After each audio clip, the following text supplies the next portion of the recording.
메타버스 민생 탐방을 시작했습니다. 네. 이게 이름 참 잘 짓는 것 같아요.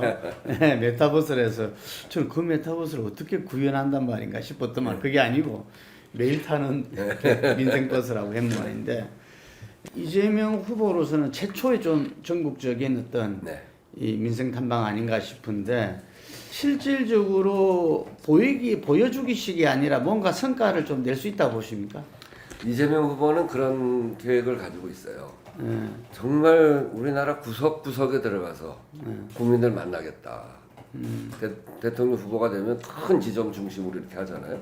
그리고 대선 선거판 들어가도 큰 지점들을 다 잡아서 유세하고 그리고 거기서 보도된 거 가지고 전국으로 이렇게 퍼지고 이러는데 이재명 후보의 생각은 대선이라는 시기에 정말 내 몸이 좀 힘들어도 구석구석에 들어가서 국민들 이야기를 좀 들어보자. 이런 생각을 갖고 그 메타버스를 타고 정말 구석구석 가겠다는 겁니다.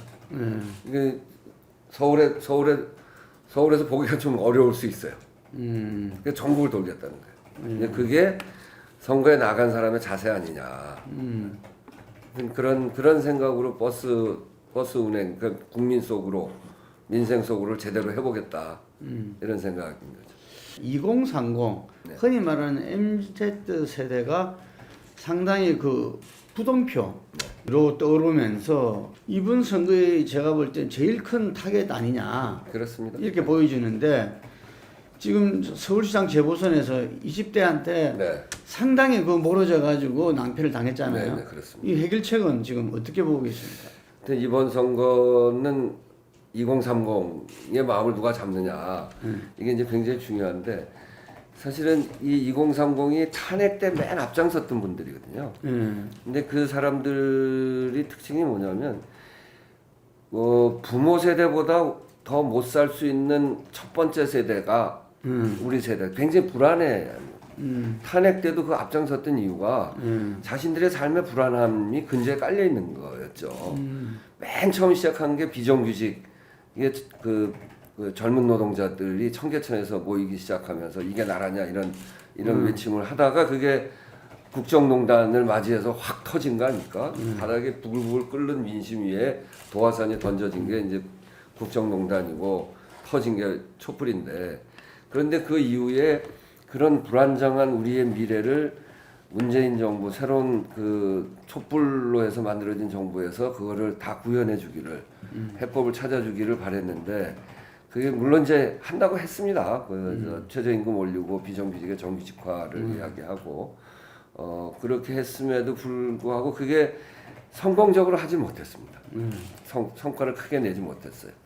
비정규직의 정규직화는 그래도 상당한 부분의 성과를 내긴 했는데 그럼에도 불구하고 그게 만족할 만큼으로 되지 못했고 오히려 더 이제 플랫폼이나 이런 쪽으로 해서 열악한 노동이 훨씬 더 많이 생겼고 그런 데다 부동산에서 희망을 다 그냥 놔버릴 수밖에 없게 부동산 값이 오르면서 우리 이제 문재인 정부 민주당에 대해서 굉장히 어떤 배신감 같은 거를 갖게 된 거죠. 그 얘기도 잘 들어주지도 않고 그리고 우리는 적폐청산한다고 다른 이야기만 했고 그래서 사실은 그게 뭐 보수하라기보다는 우리에 대한 어떤 배신감의 표현이다. 화가 나 있는 거예요. 화가 나 있죠. 네.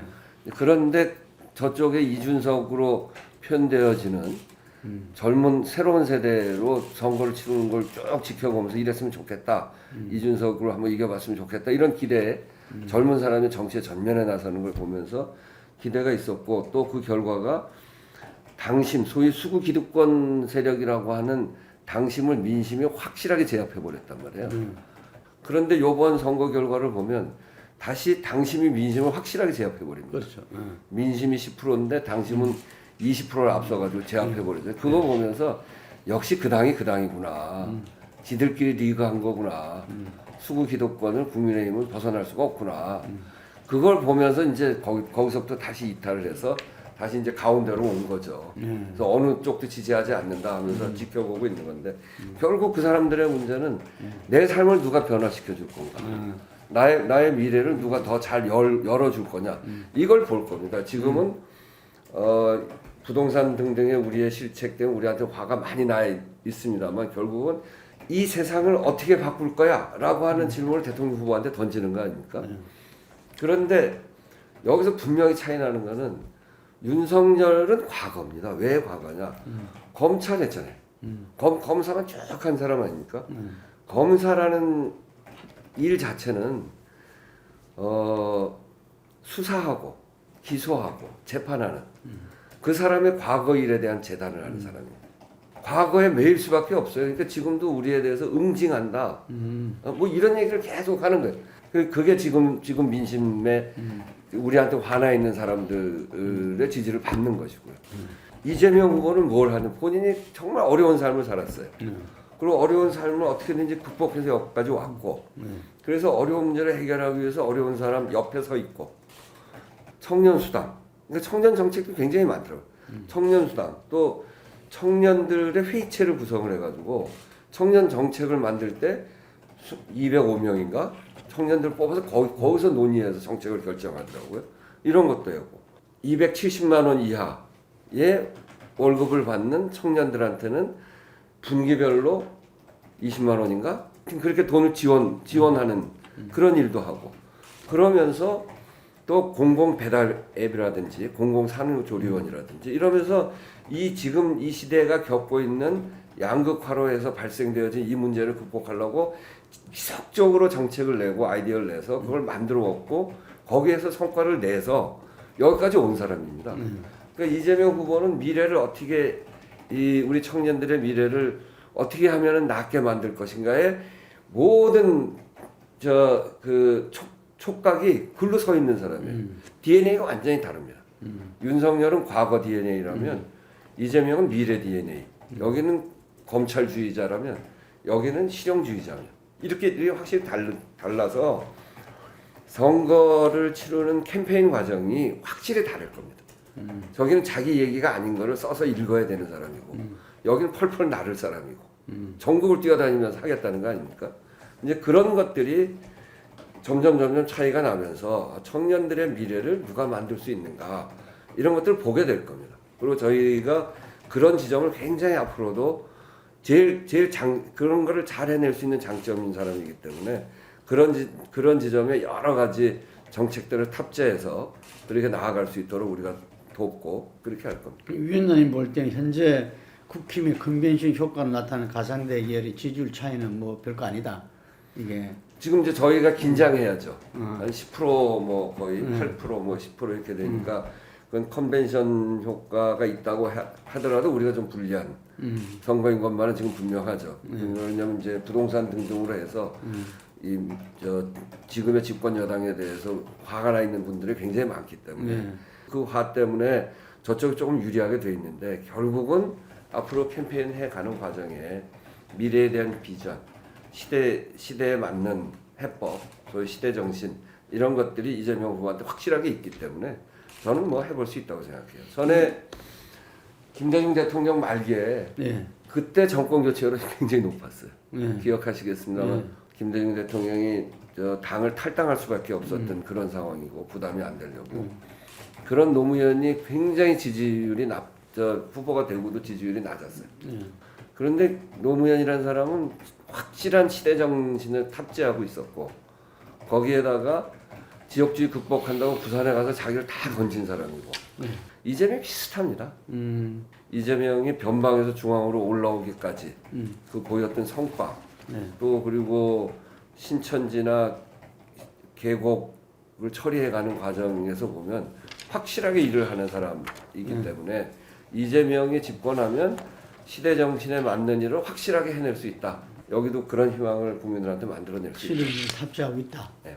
예, 근데 송영길 대표가 정권 교체론을 이야기했어요. 왜냐하면 정권 교체가 워낙 지금 높기 때문에 이재명의 그 새로운 변화도 그게 뭐 이렇게 가늠할 수 있다 이런 이야기했는데 위원장님 어떻게 보십니까? 정권 교체라는 용어는 잘못 쓴 겁니다. 이재명을 투표하는데 왜 투표하냐? 정권 재창출이기 때문에 투표한다. 그게 한 68%? 그런 게 있는데 이재명이 하는 건 정권 교체다 이건 아니고요. 민주당이 갖고 있는 정체성이 전 4개라고 생각해요. 민주, 평화, DJ 때부터 중산층과 서민의 정당이라고 하는 민생이 우리 저쪽 정당 기득권 정당이잖아요. 또 하나는 노무현 대통령이 얘기했던 골고루 잘 사는 나라, 국가의 균형 발전. 이게 우리의 정체성입니다. 지금까지 시대는 문재인 그 전까지의 시대는 민주화 평화를 가지고 국민들 설득할 수 있었어요. 그런데 문재인 정부 탄핵부터 해서 거기에 민주도 있지만 그때부터 바닥에 흐르는 거는 양극화를 극복해라. 이게 있었거든요. 청년들의 삶을 낫게 만들어라. 그러니까 이 양극화가 심해지고 특히나 코로나에 들어가면서 국민들의 삶이라고 하는 민생 문제가 굉장히 중요해졌습니다. 또 국가의 균형 발전 이게 11.8%에 50%가 넘는 지역이 다 소멸돼가는 이런 속에서 국가의 균형 발전 문제는 이제는 더 이상 미룰 수가 없다라고 하는 이 두 개의 축 민생과 균형 발전 그러니까 민주화 평화의 시대에서 민생과 균형 발전까지를 포함하는 시대로 가지 않으면 설득할 수 없다는 거죠. 그러니까 저는 시대가 바뀌어간다는 거예요. 그러니까 이재명의 성공은 정권 교체가 아니라 시대 교체다. 저는 그렇게 봅니다. 근데 지금 사자 구도로 지금 대선은 출발을 했는데 박병희 선거 때는 단일화가 필요하지 않나 이런 생각이 드는데 지금 너무 단호하게 안 한다고 심상정 후보가 이야기를 하니까. 그러니까 이제 심상정 후보도 지난번에도 어쨌든 선거를 끝까지 나왔잖아요. 예. 6.2% 받았죠. 예. 우리가 41% 받고 그래서 저희 개혁 진보표가 47.2%다 그랬었는데 어쨌든 이번에는 조금 더 저는 진지하게 고민해야 된다고 생각합니다. 이번은 사실은 6월 항쟁 이후에 6월 항쟁 이후에 우리가 4번 지고 3번 이겼는데 요번은 그 한 번 더 이기고 지고 하는 선거가 아니고 사실상 결승전이다 이렇게 봅니다. 우리는 노무현 정부 이후에 실패하고 패족 소리까지 들어가면서 9년을 견뎠고 그런 과정에 우리가 잘해서라기보다는 국민들이 박근혜를 탄핵을 시켜가지고 우리한테 기회가 줬단 말이에요. 그러다가 지금 말씀하신 대로 180석까지 중간에 만들어줬는데 정권을 또 놓친다. 민주당 사랑하는 사람들이 다시는 민주당 볼 것 같지 않아요. 개혁을 사랑하는 사람들이 이제는 이거 갖고 안 되겠다 이렇게 생각할 가능성이 높죠.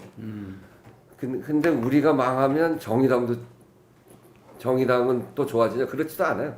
계속 보면 우리가 좋아질 때 정의당도 같이 좋아지고 커다랗게 개혁 진영이 강화되는 거거든요. 그러니까 우리가 약화되면 정의당도 약화되고 개혁이 확 퇴조하는 겁니다.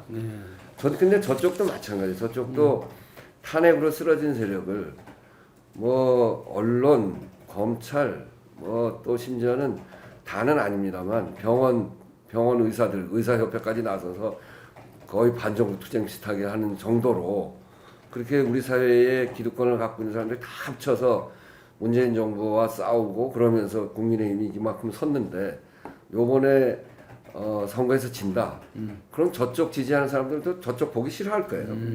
그러니까 요번에 지는 쪽은 한 20년 정도 그 아주 어려움에 빠질 거다. 저는 그렇게 봅니다. 그런 점에서 요번 선거는 결승전이다 이렇게 보는데 그 결승전을 치르는데 그래도 불공정, 불평등 이런 것들을 해결해 나가는 것이 시대 정신이다라고 생각하는 사람들이 이러저러한 이유로 해서 갈라져서 싸우는 거는 저는 그건 안 되는 일이라고 생각해요. 결국 그렇게 합쳐져 지금은 그렇다고 하더라도 그런데 서로 주목하고 그런 거를 해가기 위해서 어떤 노력을 해야 되는지에 대해서 고민해야 된다고 생각합니다. 그럼 심상정 후보가 민주당을 좀 넘어서서 고민을 해야 되겠네요. 그럼요. 지금 이거는 민주당의 승리가 아니고 국민의힘의 승리를 막자고 하는 겁니다. 물치료위원회 하면서 그래도 저